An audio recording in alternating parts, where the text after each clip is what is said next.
pas vrai que les féministes détestent les gens. C'est pas vrai que les féministes ont haï les hommes et c'est encore moins vrai qu'un homme ne peut pas être féministe. En fait, la plupart des filles féministes ne rejetteront jamais un homme qui s'identifie comme étant pro-féministe. Il faut cependant mettre l'accent sur une certaine chose assez importante qu'on a collectivement tendance à oublier et qui est la principale raison des tensions qu'il va y avoir par rapport aux femmes féministes et aux hommes tout court. Les limites entre appuyer le mouvement et prendre la place des femmes dans une cause qui les concerne directement est extrêmement mince. C'est pour ça qu'il faut mettre en place bien les nuances, puis ça peut devenir mélangeant, donc il faut les expliquer. Et ben c'est ça que j'ai décidé de faire aujourd'hui, de vous expliquer ces nuances-là, parce que je suis un peu tannée d'entendre des gens qui me disent qu'un homme ne peut pas être féministe. Donc, premièrement, je crois que la première chose qu'il faudrait se rappeler, c'est que le principe d'union fait la force est vraiment d'actualité ici, parce que si on s'y met tous ensemble, hommes, femmes, autres, on est capable d'atteindre l'égalité des sexes plus facilement et surtout plus rapidement. Donc, c'est quand même un aspect majeur qu'il faudrait prendre en compte. Deuxièmement, c'est important de ne pas tomber dans l'envie de tout contrôler. Du genre, prendre la parole à la place des femmes pour défendre la cause. Oui, tu défends, mais tu prends carrément l'espace qu'on donne aux femmes pour s'exprimer. Donc, ça, c'est moche. Aussi, décider tout seul des actions à entreprendre pour faire connaître le mouvement ou, je sais pas moi, mettons que tu organises une manifestation, tu décides tout seul et tu fais ton petit buzz et bécosse. Ça, c'est moche aussi. Adopter un ton paternaliste pour expliquer les idées défendues. Et finalement, celui qui, personnellement, va m'agacer le plus, c'est ceux qui vont porter leur féminisme comme un trademark. Ça veut dire qu'ils vont s'afficher féministes pour se faire admirer, pour se faire donner des tapes dans le dos, puis se faire dire « Ah, t'es donc beau, t'es donc bon, wow, t'es ouvert d'esprit ». Tout ça, c'est non, carrément, ok? Troisièmement, c'est à cause d'attitudes dans ce genre-là que certaines féministes ont été ou vont être réticentes à l'idée que des hommes s'impliquent dans la cause féministe. C'est vraiment à cause d'attitudes comme ça. Donc, on soutient, on appuie, on applique les principes féministes dans la vie de tous les jours, on confronte les gens qui vont tenir des commentaires sexistes autour de nous, que ce soit famille, amis, collègues. C'est difficile, mais c'est nécessaire parce que c'est en laissant passer qu'on donne l'impression que tout est correct et que tout va bien, tu sais. Alors que non, c'est pas le cas, c'est pas normal que des gens fassent des commentaires sexistes encore aujourd'hui. Dans le fond, on pose des actions discrètes, mais qui ont un impact vraiment important, sans vouloir nécessairement être sous les spotlights. Tout ça, c'est un grand oui. Ça, c'est vraiment bénéfique pour la cause. C'est apprécié vraiment.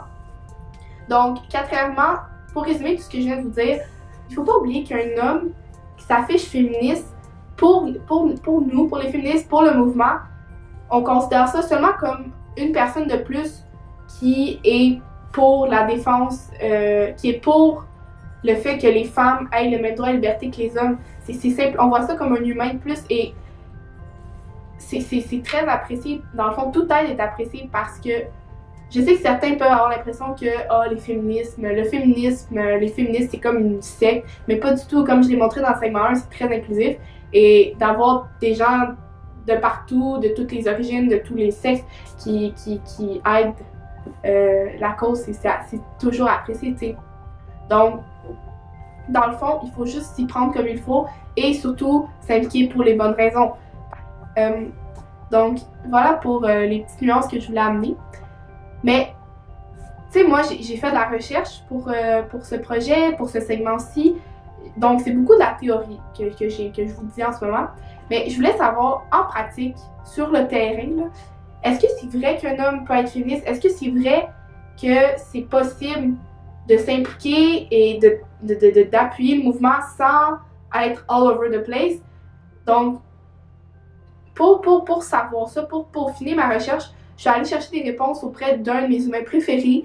C'est un auteur absolument fabuleux, qui a beaucoup de talent. Il est vraiment génial et surtout, il a accepté de répondre à mes 3000 questions que j'avais par rapport justement à la place des hommes au sein du mouvement. Donc, j'ai le plaisir de vous présenter le segment « Je suis un membre de la genre masculine et je parle féministe » par nul autre que l'unique et le merveilleux Simon Boulris. Ok, bon, ben je vais y aller avec la première question. Pourquoi es-tu féministe? Je suis féministe par essence parce que je crois à l'égalité. Donc, je pense que tous les vrais humanistes sont féministes.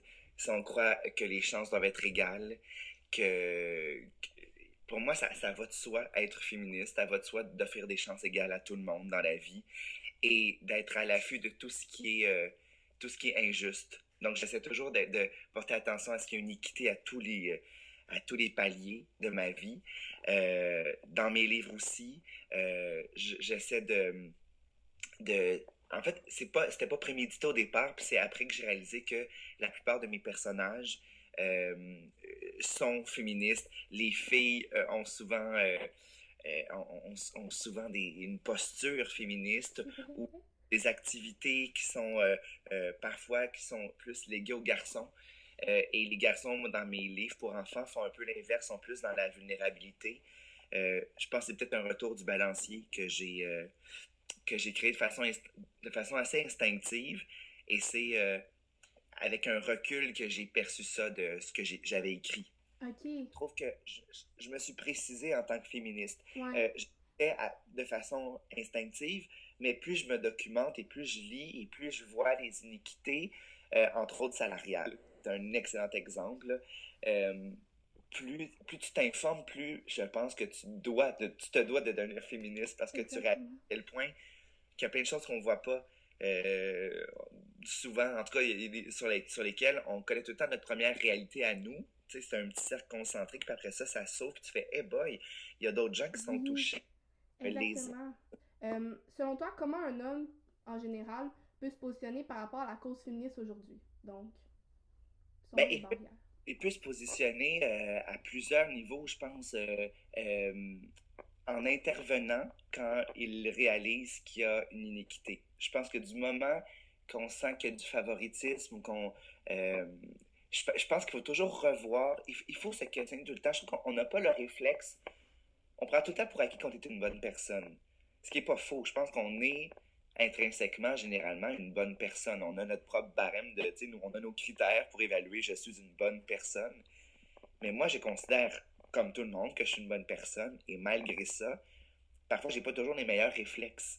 Euh, je pense que je te dirais d'emblée que c'est ça que les hommes doivent prendre conscience, qu'ils doivent toujours intervenir et laisser de la place aux autres. Parce qu'on est, les hommes blancs sont clairement les plus privilégiés dans la vie.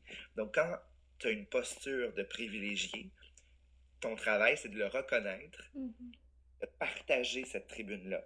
Parce que plus tu corresponds à la niche là, idéale, plus tu te dois de céder parfois ta place. Je Mm. pense que c'est de toi aussi, mettons que tu vois que j'ai un exemple vraiment commun, mais qui existe vraiment, si tu vois que ton salaire, il est net à travail égal, il est nettement plus intéressant parce que tu es un garçon, il faut réagir. Il faut pas faire ah mais mon Dieu, je suis un choyé, je vais me taire. Non, il faut pas se taire. C'est pas normal qu'à talent égal et à travail égal, tu fasses un salaire supérieur à celui d'une femme.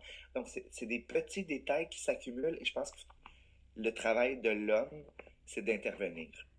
Mais je me dis quand même que l'important, c'est que ça fasse réagir puis que les jeunes comprennent. Je me dis, les hommes doivent faire partie de la solution, doivent faire partie de ce vent, ce tournant-là. Parce que j'ai l'impression qu'on vit un tournant depuis 3-4 ans, qui est très heureux. Là. Ça pourrait aller certainement plus vite, là, mais quand même, j'ai l'impression que la prise de conscience s'effectue de plus en plus. Donc, je te dirais que dans certains cas, il faut aussi, en tant qu'homme, avoir l'élégance oui, de prendre parti, mais aussi de laisser la place, pour ne pas, de laisser la place aux femmes là-dedans, le plus possible. Donc, oui, si mon discours risque de résonner puis de faire changer ça, les mentalités à 17 ans, c'est frais, on est des éponges parfois. Et on est parfois crédule, on est parfois suiveux, entre guillemets, là, c'est-à-dire ça arrive qu'on se forge une identité et on est encore malléable, on peut mieux comprendre les enjeux sociaux à cet âge-là. Donc, je trouve ça précieux que oui, les hommes participent. dans le fond, si je comprends bien ce que tu me dis, oui, les hommes dans le mouvement féministe, c'est un gros oui, sauf qu'il faut faire preuve de respect, ce qui est très important, et comme Et je reprends un mot que tu as dit, d'élégance. oui, d'élégance, de discrétion, et parfois c'est ça de, de ne pas hésiter à céder sa place. Tout le temps, je reviens toujours à ça, c'est on doit tout le temps faire irradier ce groupe-là en premier. Et Exactement. eux, tu les mets en lumière, tu les épaules, mais c'est eux que tu fais parler en premier lieu, idéalement, Ouais, avec elle. je comprends. Puis aussi, moi, ce que je pense qui est important, c'est que quand tu parles d'une cause ou d'un sujet auquel t'es pas nécessairement, tu sais, mettons, un homme qui parle de la cause féministe et c'est pas une femme, faut faire preuve d'humilité pour pas parler à la place de, puis, tu sais, dire des vérités suprêmes, supposément, alors que tu connais peut-être pas la réalité d'une femme dans, tu sais, De façon intérieure. Tu c'est le ça. connais de façon extérieure, Mm, avec empathie, avec, tu sais, oui, on peut comprendre plein de choses, mais tu n'es pas noir, mais tu n'es pas une femme, mais tu n'es pas un trans ou c'est une ça. trans. Donc, c'est ça, tu as dit le bon mot, tu as dit humilité. Je pense que c'est ça, c'est avec l'humilité de faire, je te laisse parler, puis quand tu me donnes la parole, je la prends parce que tu es plus qualifié que moi. C'est une question de qualification, c'est une question de respect. OK. Aurélie Langto avait déjà dit ça, elle avait dit comment doit réagir un homme? Ben, il doit d'abord se taire et écouter. Puis je me rappelle que, je pense que tout le monde en parle, je pense que c'est Sophie Desrochers qui avait été, du Ouais, Rocher qui ouais. avait été très fâchée de ça, alors que tu te tais et tu écoutes, ça fait partie de la vie de se taire et d'écouter. Puis je pense qu'on le fait pas assez. Je trouve qu'on parle beaucoup, beaucoup, beaucoup, beaucoup, tout le monde. On manque énormément d'écoute. Mais quand la personne se sent lésée, notre premier travail, dans n'importe quelle situation, notre travail premier, c'est de se taire et d'écouter avant de faire oui, mais j'ai pas de mauvaises intentions. Je suis pas raciste, mais peux-tu écouter et entendre le point de vue de la personne qui se sent diminuée, qui se sent discriminée? Je trouve qu'on est tout le temps prompt à s'excuser puis faire wow, tu me prêtes des intentions qui ne sont pas nobles. On se sent tout de Écoute, suite attaqué. ouais, on se sent tout le temps attaqué dans la vie, tout C'est le temps, tout le effrayant. temps. Si tu pouvais faire une recommandation féministe aux jeunes Québécois, ce serait quoi? Puis j'ai comme une sous-question. Quelle action simple un garçon peut poser pour aider des mouvements? Dans le fond, on a dit tantôt vraiment réagir quand on entend des injustices et tout. Mais ma recommandation principale, c'est de les traiter comme on aimerait être traités. Donc, c'est-à-dire avec respect et avec bienveillance. Pour moi, c'est la première chose. C'est de, d'être bienveillant. Mais dans la vie, je trouve qu'on manque de bienveillance, là. C'est ça, de respect et de bienveillance. Je pense que c'est le premier. Je pense qu'à partir de là, l'équité est beaucoup plus. On dirait à tous les niveaux, tu fais. Oh, mais là, moi, si j'étais à sa place, hein, c'est encore l'empathie. J'étais à sa place. Je, euh, je- co- Elle accepte ça, elle. Moi, j'accepterais tout ça. Je trouve qu'on n'a pas tendance à. Quand on bénéficie d'un avantage, on se ferme la voie et on fait, mon Dieu, ok, faut arrêter ça. Pour moi, c'est ça, c'est les jeunes qui sont témoins de ça, puis qui sont conscients, qui prennent conscience de ça, faut le nommer. Faut dire, hey, mais c'est pas juste, c'est pas.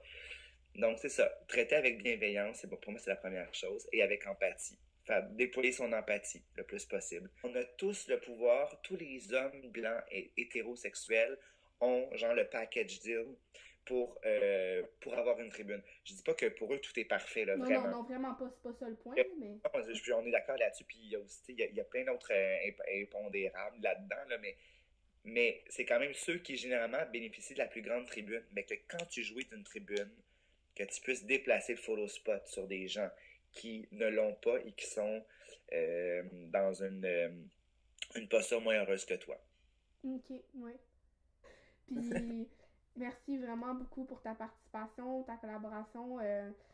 J'ai hâte de mettre ça dans mon vidéo, puis j'ai hâte de tout monter ça, puis de montrer aux gens que oui, on peut être un homme et être féministe. Ça, Merci.